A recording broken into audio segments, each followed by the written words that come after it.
coming. So I'm Joan Jacobson, this is Pastor Hansen. So let's open with prayer. Dear Lord, open our hearts, open our minds, guide our discussion toward a deeper understanding of your will for our lives. Amen. Okay, we are here to talk about moral courage as exemplified by Dietrich Bonhoeffer, the guy with the glasses, and Silas Soule on the other side. So just raise hands. How many people know who Silas Soule is? I do now. Okay, hardly anybody. Anybody want to give me a brief, like, Sue, can you tell us who he is? Okay, well, the Sand Creek Massacre was a massacre of a village of peaceful Indians. And so Silas Soule basically said, I'm not going to do that. And, he was told to attack, but he decided not to attack. And then he kind of blew the whistle afterwards on this attack. Good summary. I will summarize again for the video. Silas Soule was an army captain in the Civil War. He fought in the Battle of Glorieta Pass, which was very important in case you don't know that. It prevented the Confederacy from seizing the Colorado gold mines. Good. He fought under Colonel Chivington, whom at the beginning he thought very highly of. Then came a move to the Eastern Plains, and Colonel Chivington decided that even though the Cheyenne and Arapaho Indians had been promised safety if they camped near Sand Creek, Colonel Chivington decided that he was going to massacre them. And he told his underlings that he was going to do that. He was quoted as saying, I want to wade in the gore. But Silas Soule thought that was wrong. And so the day before, he made a plan. And his plan was to bring his group to the Sand Creek Massacre site, not as fighters, but as witnesses. So when they got there, and everybody else was massacring the women and children, he made his soldiers stand back and watch. And when it was over, he wrote a letter to Major Winecoop of Winecoop Street fame and Winecoop Brewery fame, recording exactly what happened. And we're going to have, well, first of all, I need to ask a question. Has anyone here who knew who Silas Soule was read his letter? Okay, we got one. Ooh. So that is why it's a very impactful thing to read. And while Jane is going to come up and read it, I would want you to think about the courage it took this 20-something captain to do this. He disobeyed orders, and then he blew the whistle on his commanding officer. And it is very graphic, so I'm going to let you think about that a little bit. So this all happened in Colorado, in case anyone's not clear on that? Okay. Any questions? We're going to start with Silas, and then we're going to move to Dietrich Bonhoeffer, and Pastor Carl will talk about that. So any questions about Silas Soule, where he came from? No? Okay. What? What was his background? Was he a minister? Soule? Silas Soule? He was a young man. He was born and raised in Maine, and his brother came to Colorado to strike it rich in the gold fields. And Silas came to join his brother, and they were going to mine gold and get rich, like so many people did back then. But then they found out that finding and mining gold was kind of a good way to starve if you weren't great at it. So Silas joined the army to make some money. And he apparently had some kind of falling out with his brother because then he didn't correspond with his brother anymore. So basically, Silas Soule just wanted a job, so he joined the Army. But he was a lieutenant, right? He was a he was, after the Battle of Glorieta Pass, he was promoted to captain. What age? It was in his 20s, early 20s. I don't remember exactly how old. Yeah. Okay.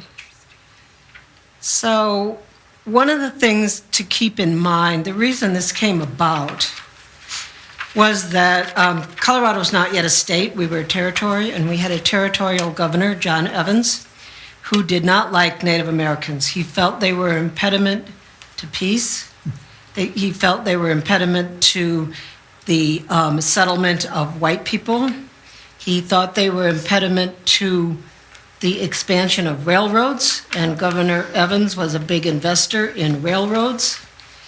And basically, he wanted Colorado to be scoured free of Native Americans. Chivington also, same way. And this goes to sort of the definition of hostile.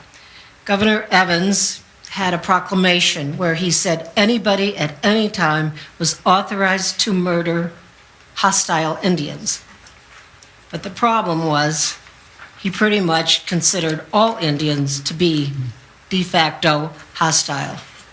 And that was the impetus behind Chivington's desire to massacre at Sand Creek, because he believed by doing that he would get a promotion to general. And it didn't work out that way, but it was a very bloody process. So Jane Thorell has agreed to read Silas's letter. So I'm going to have her come up front, and I'll give you my, let me put this here. I'll probably walk away from it. Okay, Fort Lyons, Colorado Territory, December 14th, 1864. I guess I better pull this up here. Dear Ned, now remember he's writing this to Major Ned Winecoop. Dear Ned, 2 days after you left here, the 3rd Regiment with a battalion of the 1st arrived here, having moved so secretly that we were not aware of their approach until they had pickets around the post, allowing no one to pass out. They arrested Captain Bent and John Vogel and placed guards around the houses. Then they declared their intention to massacre friendly Indians camped on Sand Creek. Major Anthony gave all information and eagerly joined in with Chivington and company and ordered Lieutenant Kramer with his whole company to join the command. As soon as I knew of their movement, I was indignant, as you would have been were you here, and went to Canyon's room, where a number of officers of the 1st and 3rd were congregated, and told them that any man who would take part in the murders, knowing the circumstances as we did, was a low-lived coward son of a bitch. Captain J.J. Johnson and Lieutenant Harding went to camp and reported to Chivington, Downing, and the whole outfit what I had said.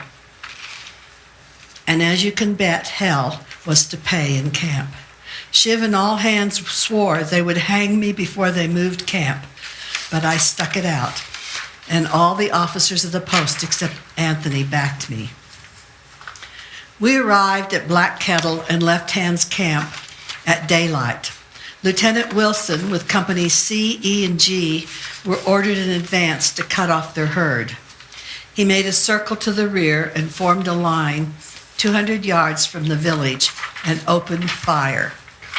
Poor old John Smith and Louderbeck ran out with white flags, but they paid no attention to them, and they ran back into the tent. Anthony, with companies D, K, and G, to within 100 yards and commenced firing. I refused to fire and swore that none but a coward would. For by this time, hundreds of women and children were coming towards us and getting on their knees for mercy. Anthony shouted, "Kill the sons of a bitches." Smith and Lauterbach came to our command, although I am confident there were 200 shots fired at them, for I heard an officer say that old Smith and anyone who sympathized with the Indians ought to be killed, and now was a good time to do it. The battery then came up in our rear and opened on them. I took my company across the creek, and by this time, the whole of the 3rd and the batteries were firing into them, and you could form some idea of the slaughter. When the Indians found that there was no hope for them, they went for the creek and buried themselves in sand and got under the bank, and some of the bucks got their bows and a few rifles and defended themselves as well as they could. By this time, there was no organization among our troops. They were a perfect mob, every man on his own hook. My company was the only one that kept their formation, and we did not fire a shot. The massacre lasted 6 or 8 hours, and a good many Indians escaped. I tell you, Ned, it was hard to see little children on their knees having their brains beat out by men professed to be civil. One woman was wounded by a fellow.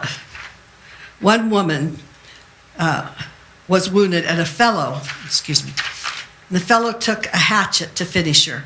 She held her arms up to defend her, and he cut one arm off and held the other with one hand and dashed the hatchet through her brain. One woman with her 2 children were on their knees begging for their lives of a dozen soldiers, within 10 feet of them, all firing, when one succeeded in hitting the woman in the thigh, when she took a knife and cut the throats of both children and then killed herself. One old woman hung herself in the lodge. There was not enough room for her to hang, and she held up her knees and choked herself to death. Some tried to escape on the prairie, but most of them were run down by horsemen. I saw 2 Indians hold one another's hands, chased until they were exhausted, when they kneeled down and clasped each other around the neck and were both shot together. They were all scalped, and as high as half a dozen taken from one head. They were all horribly mutilated. One woman was cut open and a child taken out of her and scalped. White Antelope, War Bonnet, and a number of others had ears and privates cut off. Women's snatches were cut out for trophies. You would think it impossible for white men to butcher and mutilate human beings as they did there. But every word I have told you is the truth, which they do not deny. It was almost impossible to save any one of them. Charlie Ottoby saved John Smith and Windsor's woman. I saved little Charlie Bent. George Bent was killed. George Bent was wounded but survived.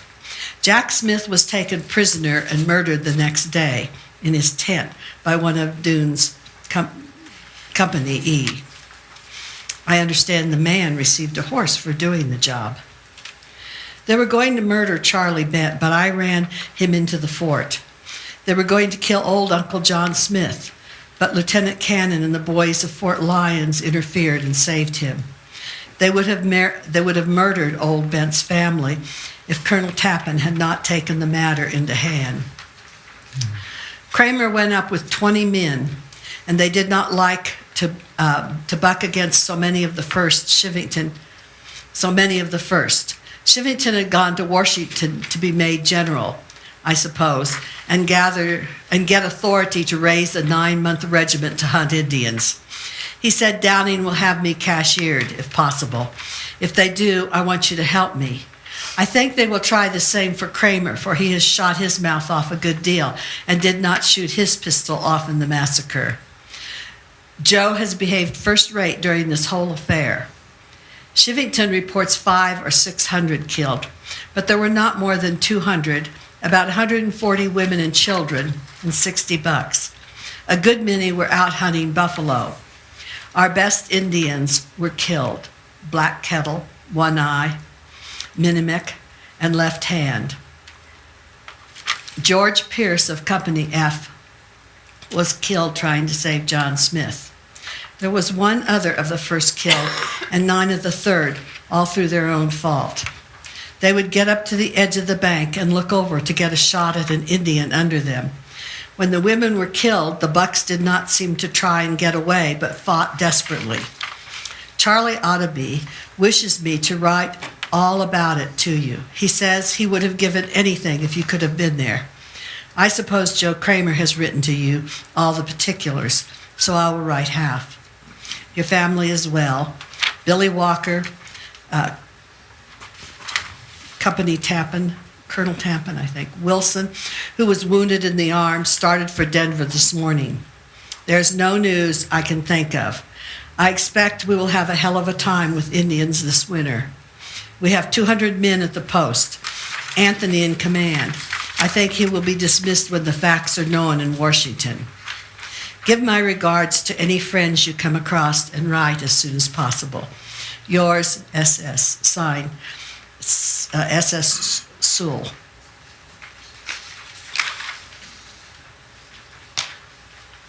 I have an answer for how many are in a company.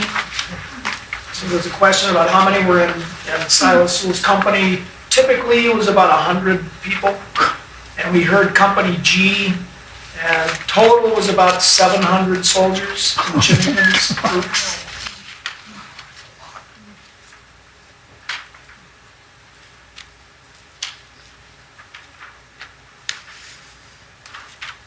So that's a hard letter to listen to. And especially if you had known that Colonel Chivington, who conceived of and led the massacre, was a Christian minister. But he did not believe that Native Americans had souls or were loved by God. And so that's how he justified doing what he did. And just to make things worse, his men took their trophies, scalps, genitalia, arms, to Denver and held a parade holding these up as they walked down the streets of Denver. And people cheered. And people cheered. That's what I think.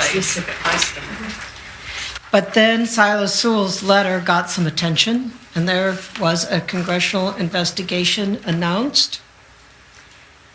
And for his efforts, Silas Soule was assassinated by 2 of his fellow soldiers who were arrested, but they escaped jail before they could be tried, and they were never captured again.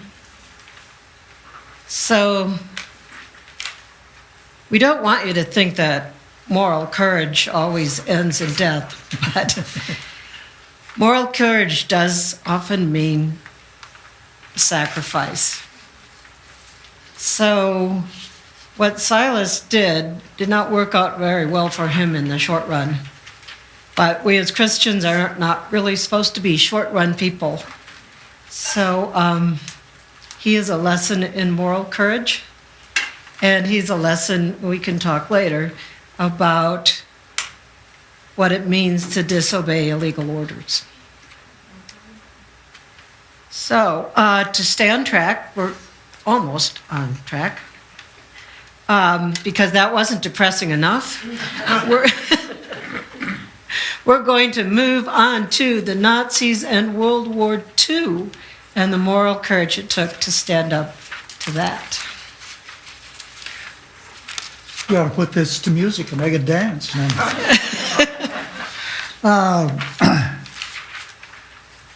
Interesting couple of footnotes. The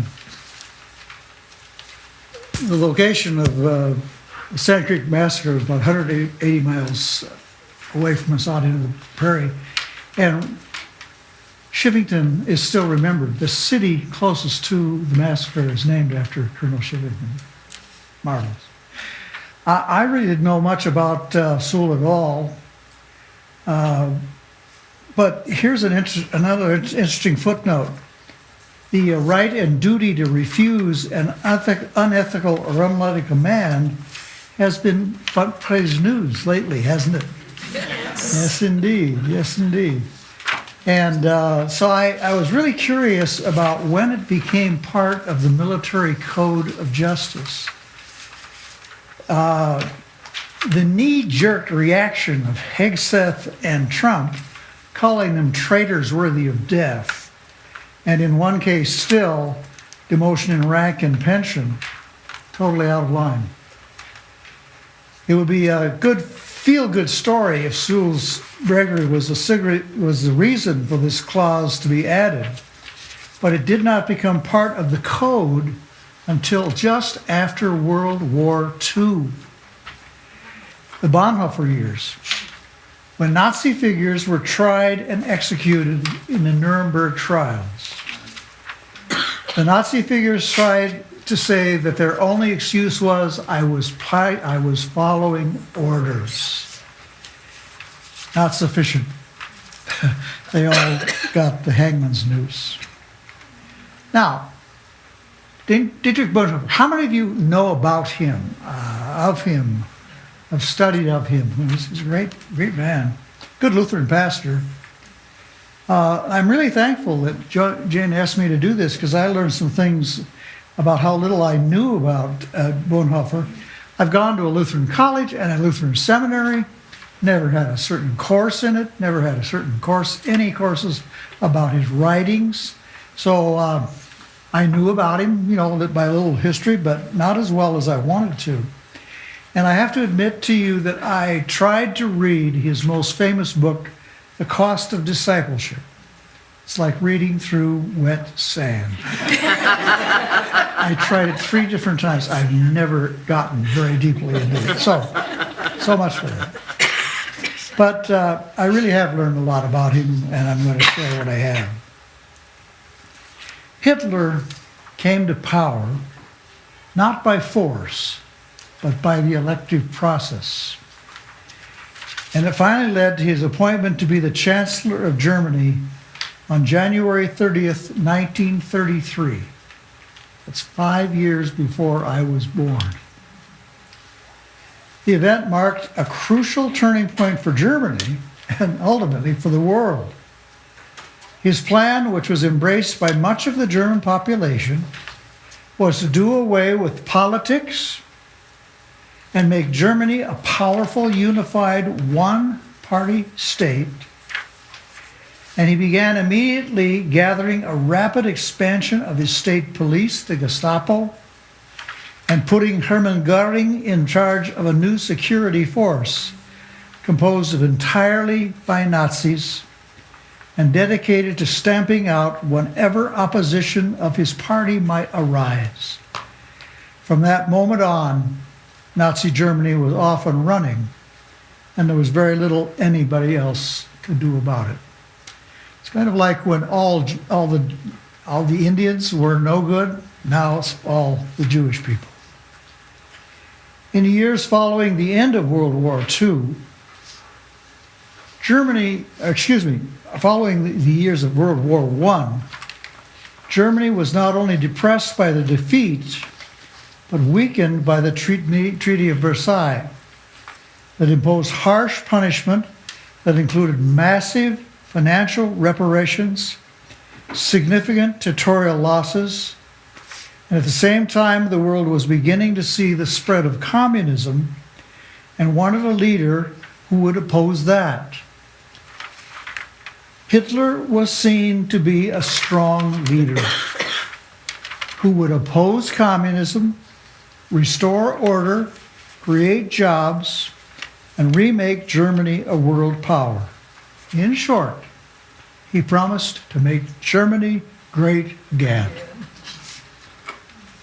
The Lutheran Church, which was by far the largest Protestant denomination in Germany, viewed him as a strong anti-communist leader with good morals who would restore national pride and Christian values. One part of accomplishing this was his decision to begin persecution of Jewish people. On the night of November 9, 1938, 5 years after he assumed power, an attack was carried out by Nazis across Germany, which destroyed Jewish businesses, synagogues, and homes.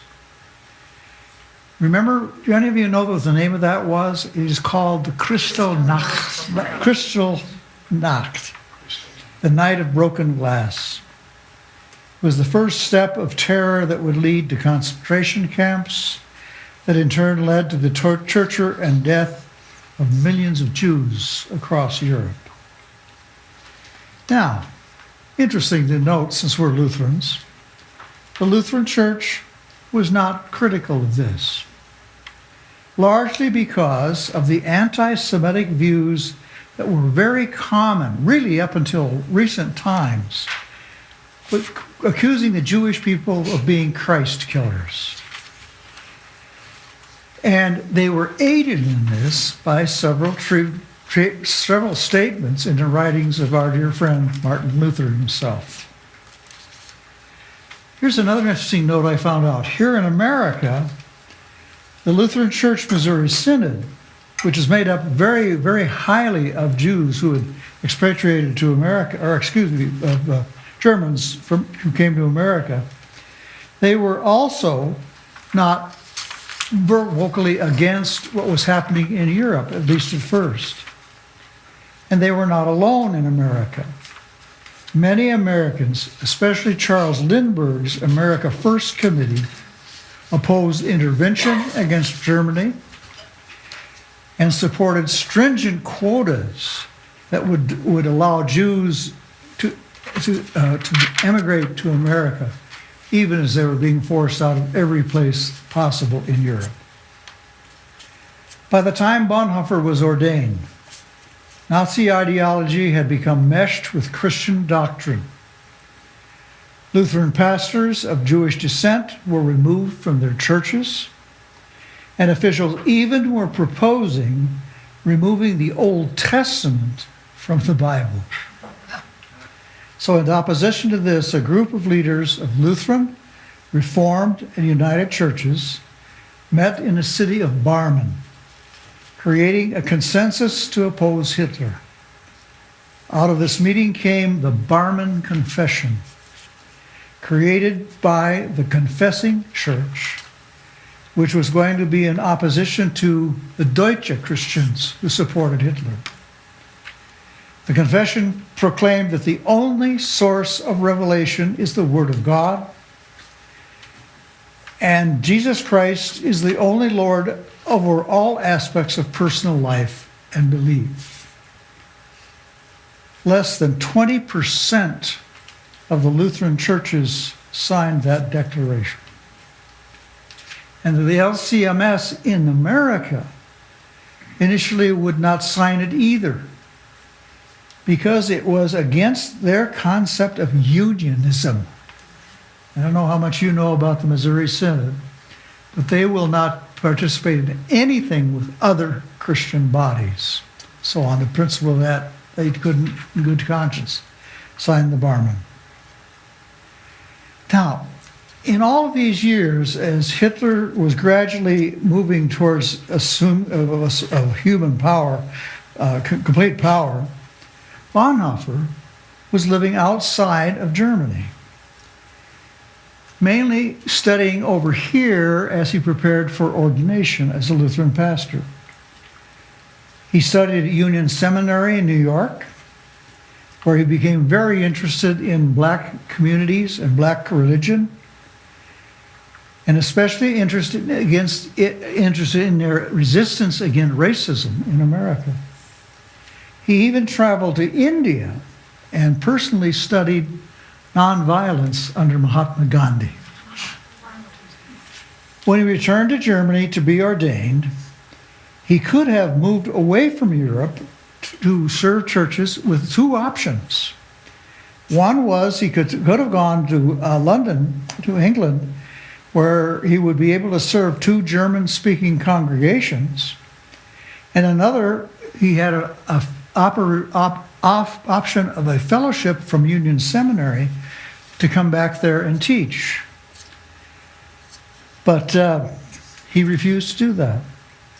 And instead, he accepted his ordination or his call to the leadership of an underground seminary of the Confessing Church.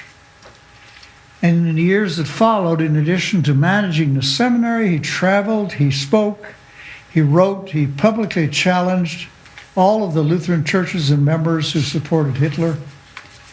Until in 1940, he was prohibited to speak in public, and he had his first contact with leaders of the German resistance against Hitler that included plans for Hitler's assassination. In 1943, this is the craziest thing, to me, in my mind. In spite of being aware that he faced persecution for his opposition to Hitler, he got engaged. He got engaged to a 16-year-old girl named Maria von Starpens, and he was 38. Now, he didn't have a long time to court her, for it wasn't long before he was arrested. Actually, just a few weeks after his engagement, he was arrested for trying to actually emigrate, help a group of Jews to sneak over into Switzerland. And so he was arrested, and the Gestapo put him into Tegel prison in Berlin, where Maria was. So for quite a while, they were able to have correspondence. She was even able to visit him, smuggle in food and things, and then smuggle out some of his letters. And later, everything he wrote to her was compiled into a book called Letters from Prison. Very famous, another one I haven't read. All of this contact ended when he was put in jail, as I said. And so he was there for quite a while, and then just several days, then in 1945, or just before 45, he was brought then to one of the concentration camps, Flossenburg. And while he was there, he just made a name for himself for his nonviolence, for his deep faith. And on April 9th of 1945, just as he was returning from having worship services with prisoners in the prison, in a concentration camp, he was taken and hanged. Some say that he was hanged by a notorious man who had a way of hanging you until you almost died, then reviving you and hanging you again. I don't know if that's true or not, but at any rate, he died. And that date, April 9th, is now included in our list of Lutheran saints and part of our liturgical worship in our hymnals. So on April 9th this year, hopefully, I'll make sure she does. Alwyn will mention it as part of the service. Bonhoeffer's example of moral courage took place more than 8 decades ago. But there are many today who believe we are living in what they are calling a Bonhoeffer moment that calls for opposition to the presidency of Donald Trump and the white Christian nationalism that supports him as being very similar to the way Deutsche Christians supported Hitler. Hitler's nemesis was Jewish people. Trump's is brown and black immigrants, many of whom have no record of being against the law. Hitler had his feared Gestapo. Trump has masked, unidentified federal agents. Hitler had his infamous concentration camps. And today, the biggest growth industry in America is building or renovating facilities to arrest and hold arrested immigrants, often without due process. At least 12 of these have been blocked preventing over 40,000 detention beds. And until this past week, I did not realize that in addition to the ICE detention facility in Aurora, an additional facility is being planned close to home in the dormant Bighorn Correctional Facility in Hudson, Colorado. Funded for or with a private equity group for $39 million. Trump's big bill, in fact, has like $45 billion devoted simply for building these kinds of things. Now, as noted earlier, Hitler was elected to power, so was Trump. He came into power twice, he says 3 times, by voters who believed he would be a strong, decisive leader who would improve the economy, curb immigration, and impose restrictions on abortion. Trump voters tend to be older, white, rural, less educated, and by far the majority of them are conservative, right-wing evangelical Christians who seek to overturn the separation of church and state and create a theocracy aligned in what is known as Project 2025 that seeks to take power in 7 key pillars, mountains of society: education, government, religion, family, business, media, and entertainment. By luck or providence, the handout I gave you about this group came to my knowledge just a week ago tonight. So I decided to make the form and send them to you. Right now, although Trump said he never knew a thing about Project 2025, many of the people he's appointed to positions in power not only were part of it, but indeed wrote it.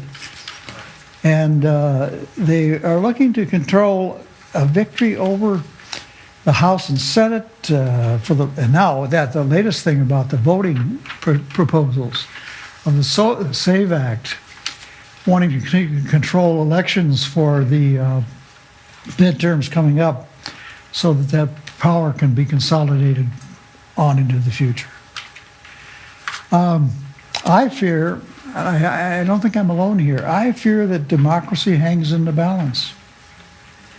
And I continue to be thankful for being part of this congregation. It's a congregation I believe expresses in many ways the best of what Christian inclusion and identity can be. And Pastor Alwyn would not even be ordained, according to these folks. They don't ordain, they only ordain men. White men, and that's the power. They want us to return back to the world as it was before 1936. And one of the leading forces for that was the moral majority that came out a few years ago. And we talked about this in the class I had on the Book of Revelation some time ago. There's a book that exposes the whole plan, and it's listed in the handout. And I read it, and I really would recommend its reading. It's called the Seven Mountains Mandate by Marshall Beatty, exposing the decades-long plan to radically transform America. Brody exposes how the Seven Mountains movement, prosperity preachers, political operatives are a threat to democracy under Trump's second administration. The movement to install a populist strongman in the White House with a game plan for enforcing right-wing policies and catering to evangelical Christians started well before Donald Trump's first candidacy. And for decades, a well-funded network of religious and political operatives has been quietly and not so quietly been working to dismantle democracy and replace it with Christian theocracy. And their strategy is the seven Mountain Mandate, a plan that would seize control of these key pillars of America and restore the nation. Their greatest spread right now is in the,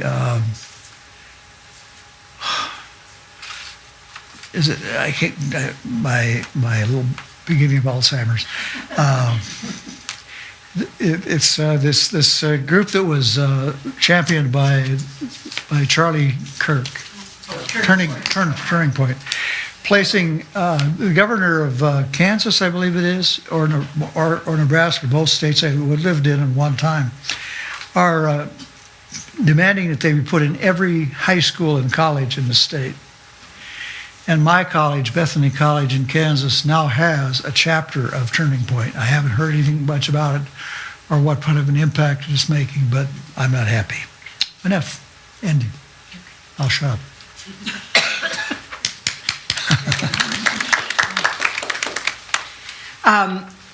A couple brief comments before we open this up for discussion. On your handout, there are some discussion questions on the back. But while these two guys did not survive, Silas was assassinated and Dietrich was executed, they are both heroes today and examples. The congressional investigation into the massacre exonerated Silas Soule, and it resulted in the resignation of both Governor Evans and John Chivington. So Chivington did not get to be a general. He had to resign from the Army, and Governor Evans had to resign as governor. Although, as I remarked in here, both those guys still had their fans, and it's why we had Mount Evans until a couple years ago.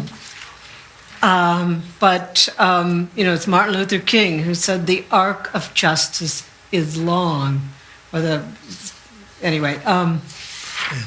So as Christians, when we're called to stand up for what we believe, to stand up for what's right, it's not always easy, but our lives are short, and the world is long, and we still need to have that kind of courage, and hopefully you can live to tell about it. So with that, are there any questions before we delve into the discussion questions? Just one comment, you kind of alluded to it a little bit, that when we talk about the letters that Bonhoeffer wrote, a lot of people don't know the name, but his influence is pretty widespread. And the Martin Luther King the letters from the Birmingham jail was patterned after the letters Bonhoeffer wrote when he was in jail. I copied the letters from Birmingham jail. It's in my computer now. I refer to it every once in a while. It's a powerful, powerful message. Yes, he was a great fan of Bonhoeffer, as was the whole black church. Yes. Well, the first question,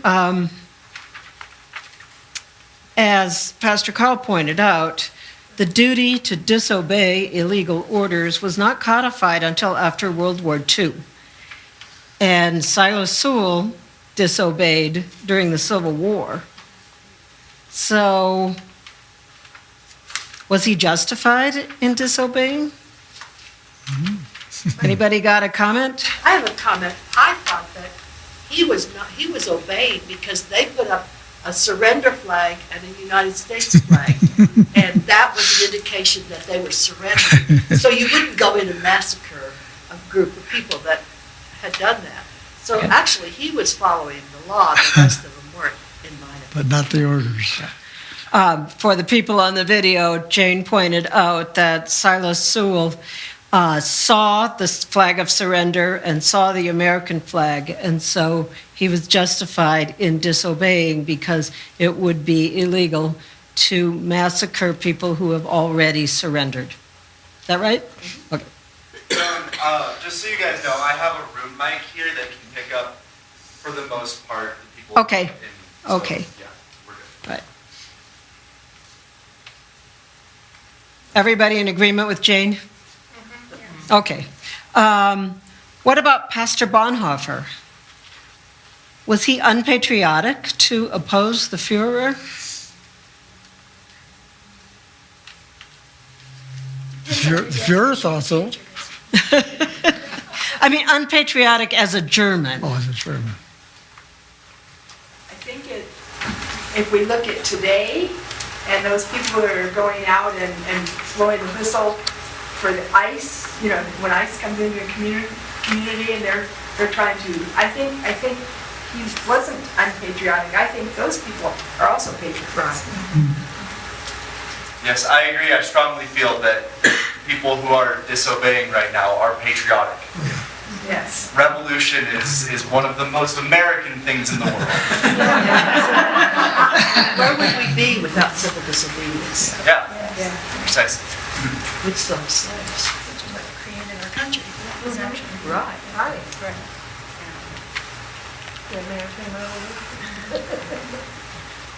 Well, maybe those questions were too easy. So one of the issues that I see that ties together all of these stories, our current situation, what happened in Germany, and what happened on the plains of Colorado during the Civil War, is that who gets to define something? So when Governor Evans said, go out and kill hostile Indians, who gets to decide if you're hostile? If you're camped peaceably, but you have made it clear that you don't want the railroad to run through your bison hunting grounds, does that make you hostile? And we've been told that the president wants to go after the worst of the worst, but that apparently includes preschoolers. So he's obviously defining worst of the worst differently than, say, I would. So I think one of our problems is we all define words ourselves. So I think you're mistaken. President Trump doesn't want to go after preschoolers. That child that you're referring to was abandoned by his father and mother. It was really unfortunate. Well, there are also other school children who've been apprehended. So Right. any other comments along those lines? What does it mean to be hostile, or the worst of the worst, or what did they say in Germany? Not Aryan. You know, that was something that they used in Germany, and they made up their own definition of what Aryan was. Well, I think it initially, and I think still the intent was that, and I don't have any opposition.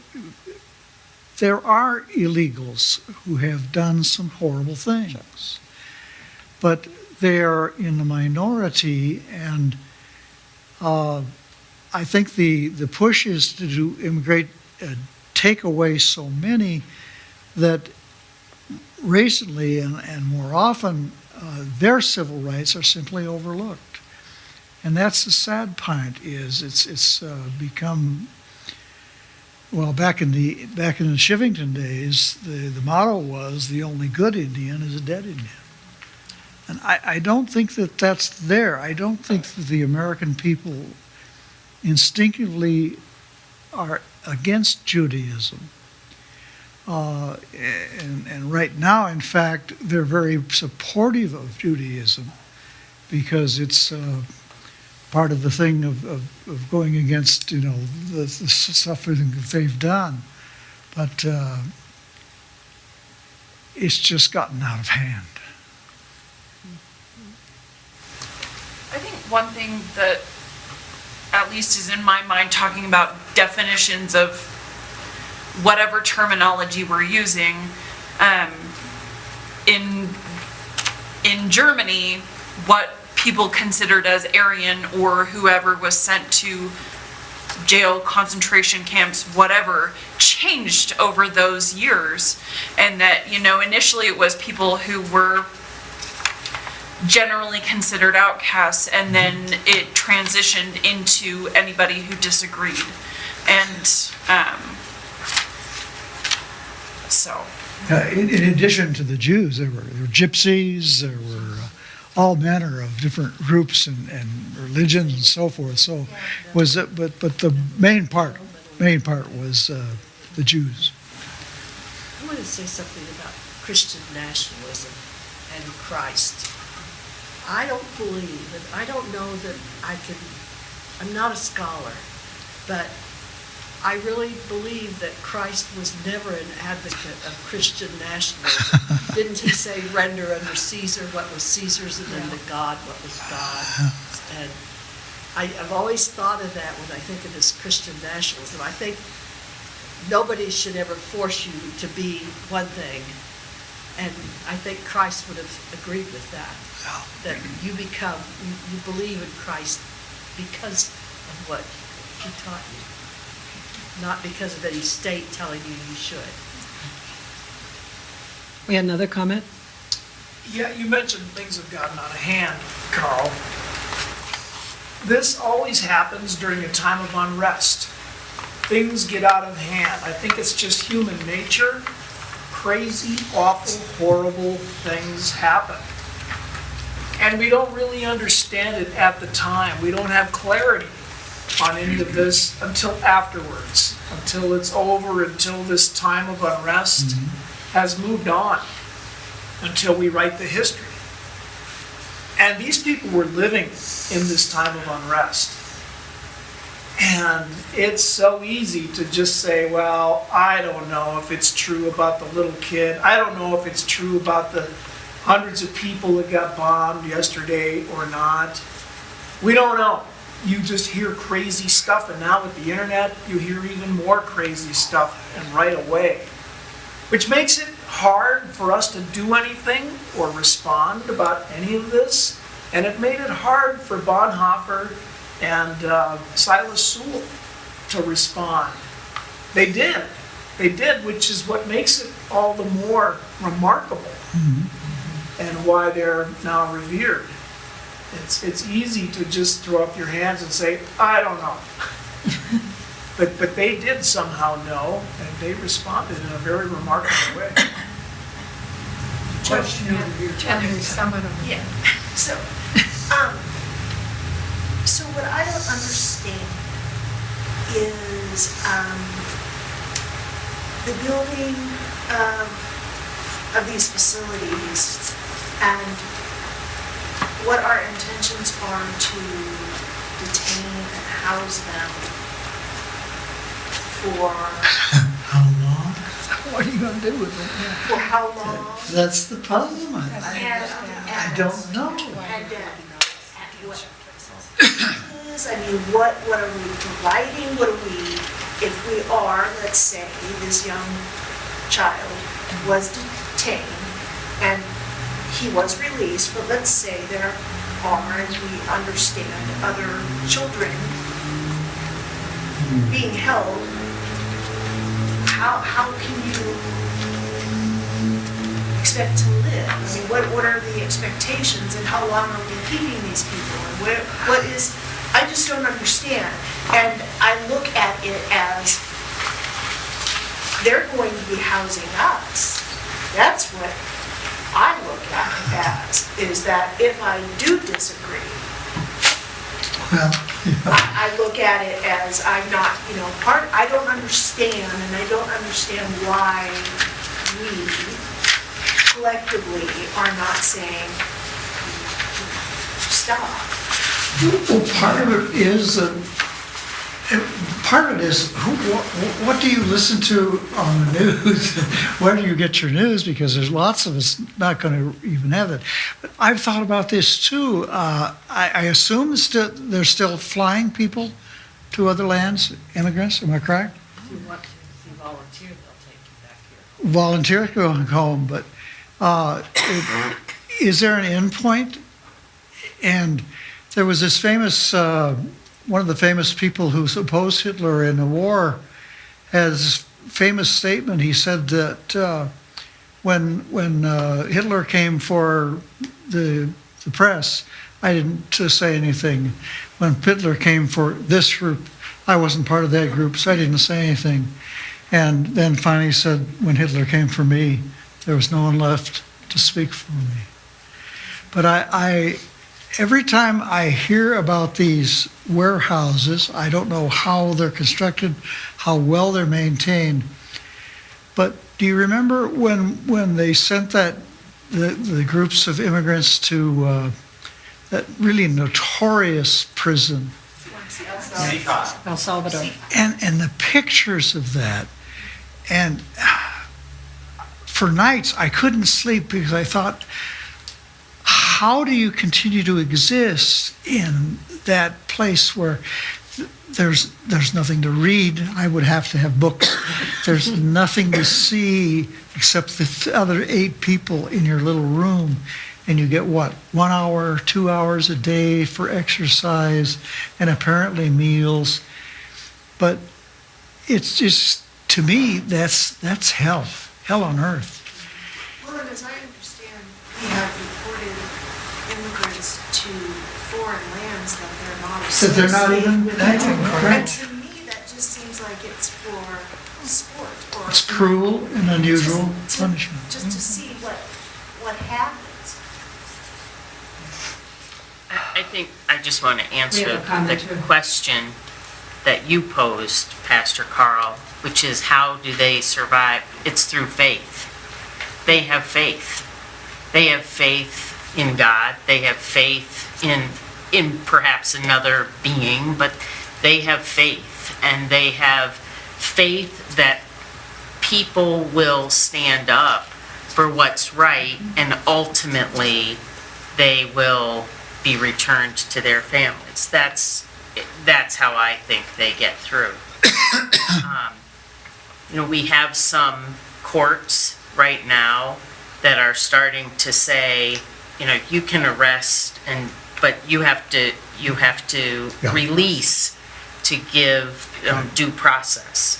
And there are more and more that are starting to stand up for due true. process. That's true.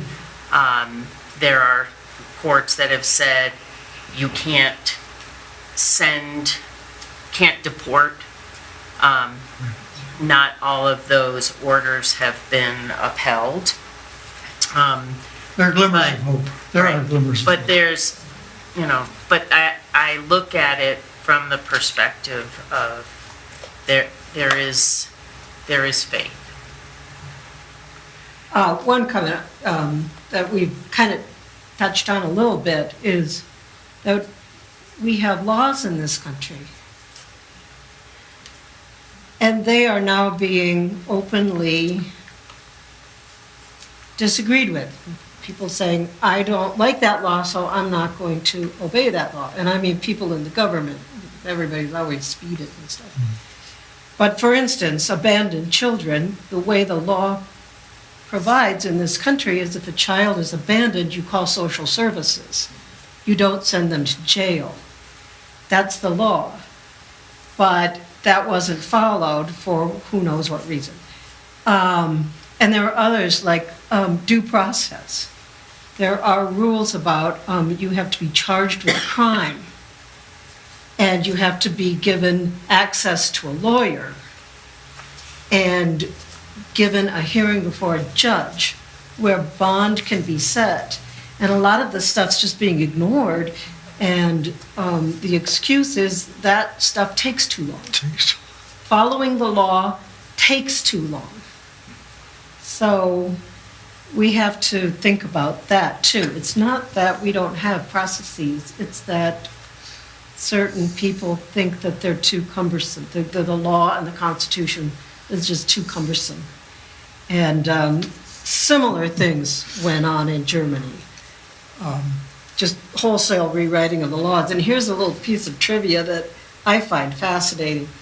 that it never, as far as I know, came to total fruition, but there was a project among the German Lutherans in Germany during World War II to rewrite the New Testament.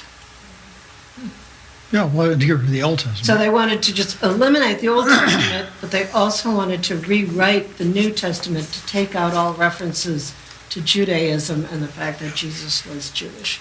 Good.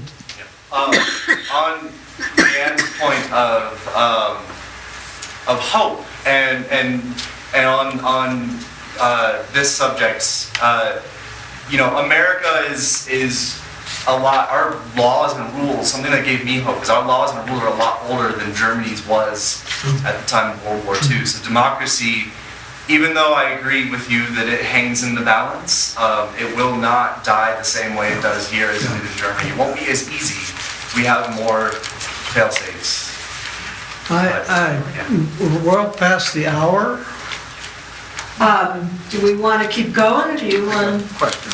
Okay, we got 2 questions going. Not so much a question. This morning's paper, the Denver Post, had a really good article on the detention centers and the young people that were in it and how they were being treated. It's a huge detention center down in Texas. And of course, I know, like you mentioned, Pastor, there's all kinds of them that they're trying to establish new detention centers, even what you mentioned up north there. But still, this article can give you a kind of some really good insight about how kids are treated, how long they're kept there, shouldn't be kept there, ignoring the laws and what they're supposed to follow, all that kind of stuff. But anyway, if you get a chance, I thought it was a really very interesting article. I just wanted to mention something after rereading some things I had studied years ago. The Barmen Declaration, what really struck me is that Bonhoeffer didn't take the laws of the land and talk about how they were being violated. He took the tenets, the basic tenets of the German church at that time, and said, here's how the government is violating what we believe as a church. Yeah. And that really struck me. Christ said this, and the German, Hitler has inserted himself into that to become the Christ. And so that really struck me, and I thought, we do that somewhat in our churches, but I think we need to, morally it helps my stand, it helps support me to say, what is the government doing that may be violating my Christian tenets and beliefs? And I really appreciate that Bonhoeffer did that. So if you want to read it, it's hard reading, but Wet sand. the Barmen Declaration is well worth looking at. I think I have one other question I want to make sure that I throw out. I don't necessarily need an answer, but I want you all to think about it. Good. Because I think this is the hard question. So, the things that Chivington, Evans, even Hitler wanted were not all bad things. Chivington wanted to be a general. He was a Methodist minister. He was an abolitionist. He had some good things going for him. And wanting promotion is not necessarily a bad thing. Might go into the do not covet, but it's not necessarily bad. Railroads, while they can have some bad impacts, are not necessarily bad. They move goods back and forth. They do some good stuff. I was raised by a person who worked on the railroad, so I'm going to be the last to say that railroads are inherently bad. And that's what Governor Evans wanted. He wanted some railroads, and he didn't want the Native Americans to be ripping them up and fighting battles on them. So that wasn't necessarily bad. When we speak of Hitler, he was restoring national pride, a strong defense, and a healthy economy, which, to be honest, in the years after World War I until the rise of Hitler, they had a crappy economy, their defense was in tatters, and their pride, and if you know anything about Germans, they're very proudful people, and they were ashamed and embarrassed and on the world stage. So restoring those things, not necessarily bad. We in the United States want to be proud of our country. We want to have a good economy and have jobs. So those aren't bad things.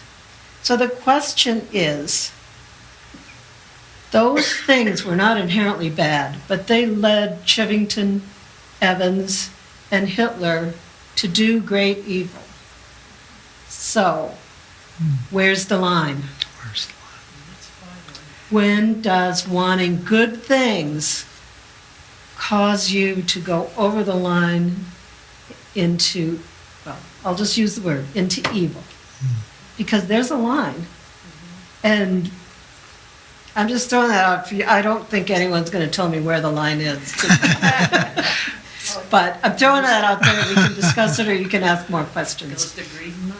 Well, I had a chance in the 70s to live in Germany for a year, working with the 7th Army chaplains in Heidelberg. And when Donald Trump says Hitler did some good things, that's true. One was the Autobahn system, which actually was very helpful for him to move troops and all in the war, but they're marvelous. They don't even bother about speed limits. And the second thing was the Volkswagen, the people's car, cheap entertainment. I mean, there were some good things. I asked Jamie to put a piece on that for me in the last few months and years is one of the strongest pieces of moral courage I can think of. And it's coming up on the line now. The day that Marion Booty, Bishop Booty, who's Episcopalian, as we're Lutherans and Episcopals, I call us Ludapiscs. But listen to what she said and watch what took place. Let me make one final plea, Mr. President. Millions have put their trust in you. And as you told the nation yesterday, you have felt the providential hand of a loving God. In the name of our God, I ask you to have mercy upon the people in our country who are scared now. There are gay, lesbian, and transgender children in Democratic, Republican, and independent families, some who fear for their lives.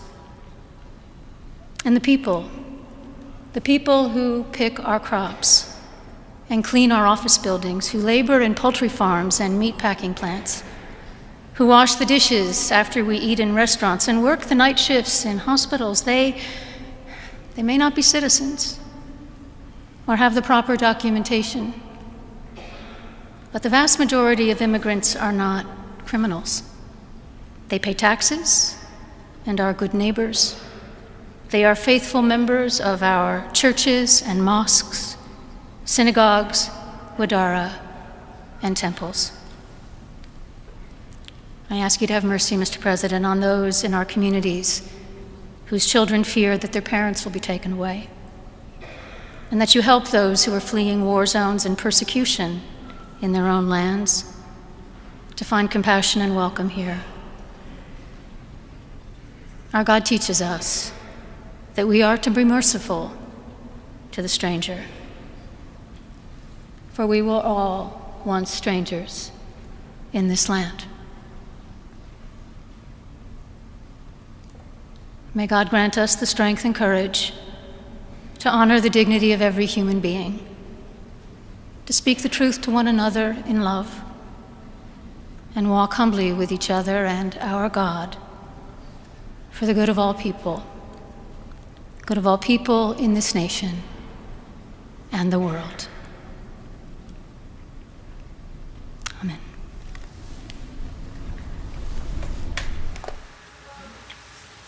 Unless we have any questions or comments, Pastor Carl has a closing prayer. Let us pray. Jesus, you call a trembling people to shine in a dark world. Make us salt that heals, truth that restrains decay, mercy that refuses cruelty, Make us light that cannot be hidden, a people of justice on a hill, a lamp that reveals truth and guides the lost. Help us when we have traded your gospel for proximity to power, when we have blessed cruelty in your name, or kept silence in the face of evil.